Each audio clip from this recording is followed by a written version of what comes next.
পশ্চিমবঙ্গে ফাইনালি চালু হয়ে গেল ডিটেনশন সেন্টার, যার আরেকটি নাম করা হয়েছে হোল্ডিং সেন্টার।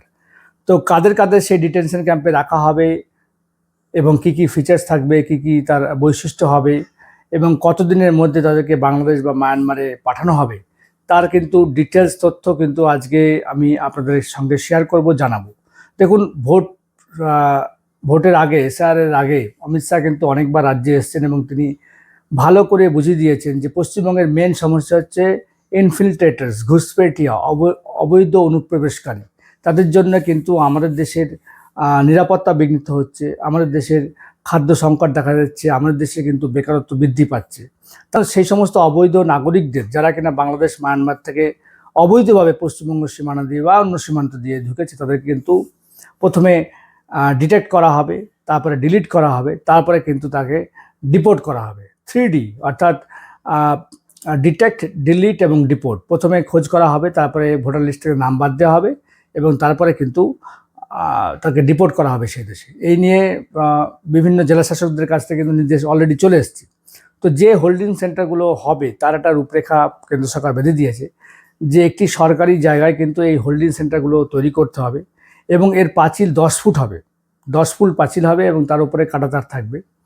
এবং ডিটেনশন কেন্দ্র, যেগুলো হোল্ডিং সেন্টার আছে, সেখানে যারা অবৈধ নাগরিক তাদেরকে এনে প্রথমে রাখতে হবে। সেখানে 90 দিন মধ্যে রাখা যাবে এবং সেই সময় সেই হোল্ডিং সেন্টারগুলোতে কিন্তু পুরুষ এবং মহিলাদের আলাদা ব্যবস্থা করা হবে। সেখানে কিন্তু শৌচাগার থেকে আরম্ভ করে সমস্ত খাওয়া দাওয়া, গ্যাসের রান্নার সমস্ত কিছু ব্যবস্থাপনা থাকবে।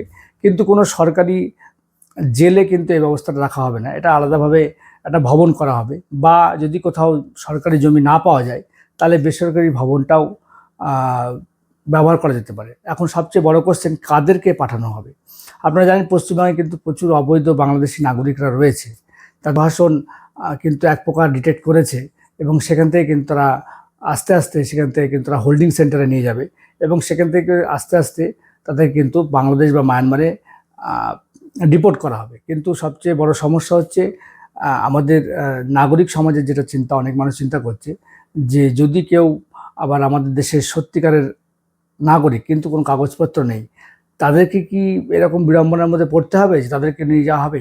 সেক্ষেত্রে কিন্তু সরকারকে অবশ্যই ভালো করে খোঁজ খবর নিয়ে তবে কিন্তু কাজটা করতে হবে। তাড়াহুড়ো করে আমাদের দেশের সত্যিকারের আসল নাগরিক সেও দেখা গেল হোল্ডিং সেন্টারে তাকে নিয়ে যাওয়া হলো, তাহলে কিন্তু অন্যায় হবে।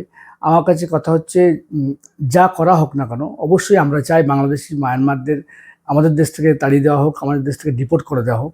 কিন্তু সেই সঙ্গে সঙ্গে এটাও নিশ্চিত করতে হবে যে আমাদের দেশে কোনো নাগরিক, সত্যিকারের নাগরিক, যাদের পূর্বপুরুষ সেখানে ছিল কিন্তু কোনো কারণে তার কাগজপত্র হারিয়ে গিয়েছে বা করা হয়নি, অনেক গরিব মানুষ থাকে, তাদের কিছু থাকে না, তারা যেন এই যে সিস্টেমটা করা হয়েছে তার যেন ফল ভোগ করতে না হয়, তারা যেন কোনো রকমের সাফার না করে। এটা কিন্তু প্রশাসনকে একদম পুরো 100% দেখতে হবে, না হলে কিন্তু আমাদের ভারতবর্ষের পক্ষে এটা কিন্তু খুব বিপজ্জনক হবে।